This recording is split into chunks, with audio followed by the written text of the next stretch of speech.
Assalamualaikum warahmatullahi wabarakatuh. Halo ayah bunda serta anak-anak ibu yang soleh soleha. Bagaimana sayang kabarnya hari ini?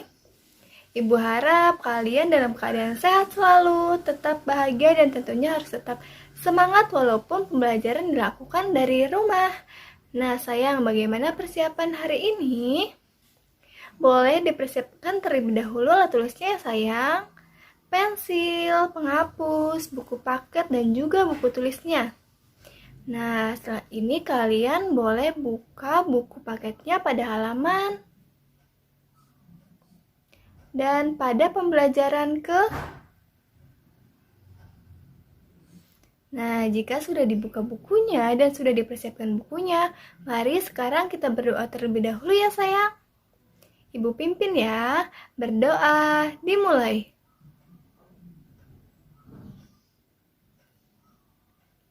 Selesai. Sebelumnya kita sudah mempelajari tentang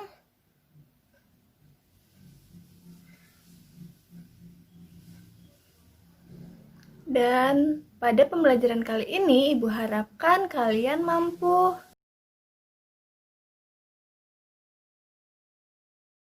Baiklah sayang, sekarang kalian simak dan catat hal-hal penting yang terdapat dalam video ini ya sayang. Silahkan disimak. Simak dan perhatikan baik-baik ya sayang, kondisi geografis bangsa Indonesia. Pernahkah kalian ke Pelabuhan Merak yang ada di kota Cilegon, Banten?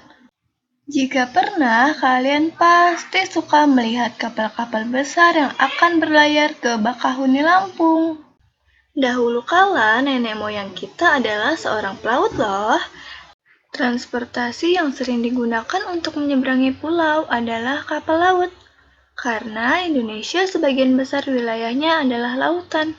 Karena sebagian besar wilayahnya adalah lautan, maka Indonesia disebut dengan negara maritim. Negara maritim adalah negara yang memiliki perairan yang sangat luas.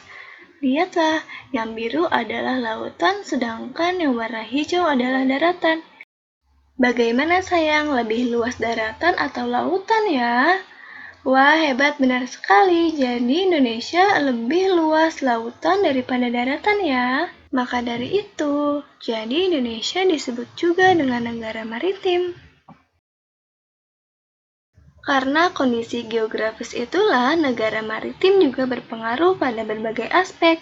Misalnya, ekonomi masyarakat, sosial masyarakat, budaya masyarakat, dan juga transportasi masyarakat. Apa ya pengaruh kondisi geografis Indonesia sebagai negara maritim terhadap kehidupan ekonomi masyarakat? Luas perairan Indonesia berpengaruh pada mata pencaharian warganya, khususnya yang berada di pesisir pantai, karena memiliki sumber daya alam yang sangat melimpah. Mata pencaharian masyarakat di sekitar perairan ada nelayan, ada petani garam, petani kelapa, penjual souvenir, pemandu wisata, dan masih banyak lagi. Perhatikan peta berikut ini ya. Indonesia menjadi jalur penting perdagangan dunia. Mau tidak mau, negara di Indonesia di belahan bumi dengan warga negara yang memiliki latar belakang berbeda akan melewati dan singgah ke Indonesia, sehingga berpengaruh juga terhadap kehidupan sosial masyarakat. Ada juga dampak positif dan negatifnya loh. Dampak positif akibat pengaruh kondisi geografis Indonesia terhadap kondisi sosial masyarakat, yaitu memudahkan komunikasi dan interaksi antar masyarakat. Yang kedua, pengaruh budaya yang baik dari dalam atau luar daerah sehingga memperkaya keragaman budaya. Dan yang ketiga, pertukaran ilmu, pengetahuan, dan juga teknologi. Kemudian dampak negatifnya yaitu hilangnya budaya asli karena masuknya budaya luar. Yang kedua, munculnya budaya-budaya baru yang belum tentu sesuai dengan budaya setempat.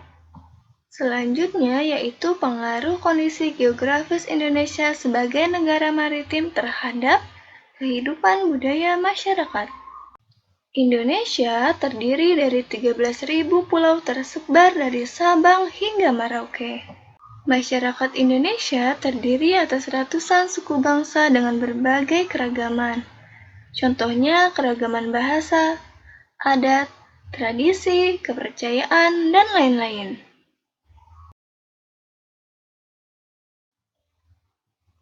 Banyak sekali ya keragaman budaya di Indonesia, dari Sabang hingga Merauke. Pengaruh negara maritim terhadap budaya. Yang pertama yaitu mudahnya terpengaruh budaya asing, sehingga budaya asli menjadi luntur. Yang kedua, dikenalnya budaya Indonesia akibat ramainya perdagangan dan pariwisata Indonesia. Dan yang ketiga, timbulnya beraneka ragam kebudayaan akibat pengaruh dari luar. Dan yang terakhir yaitu pengaruh kondisi geografis Indonesia sebagai negara maritim terhadap transportasi masyarakat. Yang pertama yaitu dibangun banyak sarana penunjang transportasi seperti bandara, pelabuhan, stasiun, dan lain-lain. Yang kedua, terdapat beragam moda transportasi baik darat, laut, dan juga udara. Yang ketiga, kemajuan masih terpusat di daerah tertentu saja karena kendala transportasi. Dan yang keempat, yaitu harga barang kebutuhan di satu pulau berbeda dengan harga di pulau lain. Kemudian kita akan menentukan ide pokok dari teks. Masih ingatkah apa ya ide pokok itu? Ya, hebat, benar sekali. Ide pokok adalah kalimat utama dalam setiap paragraf. Kalimat utama merupakan kalimat yang mampu berdiri tanpa kalimat pendukung. Biasanya di awal paragraf, di akhir paragraf, ataupun di awal dan juga di akhir paragraf. Caranya, kalian harus membaca terlebih dahulu ya setiap paragraf dengan baik, kemudian cari kalimat utamanya. Seperti langkah-langkah yang sudah Ibu jelaskan pada video sebelumnya ya, untuk menentukan ide pokok dari teks. Selanjutnya, kalian buka halaman 165 tentang teks sejarah maritim yang terlupakan. Ibu beri satu contoh paragraf ya sayang pada paragraf pertama, yaitu ide pokoknya adalah sejarah telah mencatat bahwa kejayaan bahari bangsa Indonesia sudah lahir sebelum kemerdekaan. Untuk paragraf selanjutnya, kalian boleh mencatatnya pada buku tulis kalian ya sayang. Selanjutnya yaitu contoh perilaku yang sesuai dengan nilai-nilai Pancasila. Contohnya, pemilihan ketua kelas yang mencerminkan sila kedua, ketiga, keempat, dan juga kelima. Nah, pada sila kedua yaitu kemanusiaan yang adil dan beradab. Jadi, ketua kelas harus adil ya sayang. Yang kedua yaitu persatuan Indonesia. Dalam pemilihan ketua kelas mempersatukan masyarakat yang ada di kelas. Yang keempat yaitu kerakyatan yang dipimpin oleh hikmat kebijaksanaan dalam permusyawaratan perwakilan. Dan yang kelima yaitu keadilan sosial bagi seluruh rakyat Indonesia. Jadi, dalam menjadi pemimpin harus adil ya sayang. Dan untuk selanjutnya, perayaan hari besar itu termasuk ke dalam sila berapa saja? Kemudian, gotong royong termasuk ke dalam sila keberapa saja? Yang terdapat pada halaman 169. Kerjakan ya sayang. Setelah mempelajari materi ini, kalian sudah dapat menentukan kondisi geografis Indonesia. Jadi, Indonesia adalah negara maritim. Negara maritim adalah negara yang mempunyai perairan yang sangat luas. Luasnya perairan di Indonesia mempengaruhi mata pencarian masyarakat, tepatnya di pesisir pantai. Ada yang tahu tidak? Apa ya mata pencarian di pesisir pantai itu? Wah, hebat, kalian sudah sangat paham pastinya.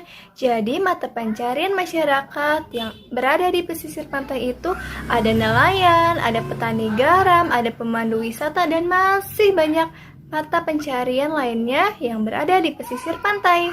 Dan selanjutnya, untuk menentukan ide pokok bacaan, kalian harus menentukan kalimat utamanya terlebih dahulu ya sayang. Biasanya kalimat utamanya itu ada di awal paragraf, akhir paragraf, ataupun di awal dan juga di akhir paragraf. Kemudian perilaku yang sesuai dengan nilai-nilai Pancasila yaitu pemilihan ketua kelas, mencerminkan sila kedua, ketiga, keempat, dan juga kelima. Dan masih banyak lagi contoh perilaku yang mencerminkan nilai-nilai Pancasila. Agar kalian dapat lebih paham, kalian boleh membuka buku paketnya dan baca pada halaman. Kemudian kalian kerjakan soal-soal yang terdapat pada halaman di pembelajaran ke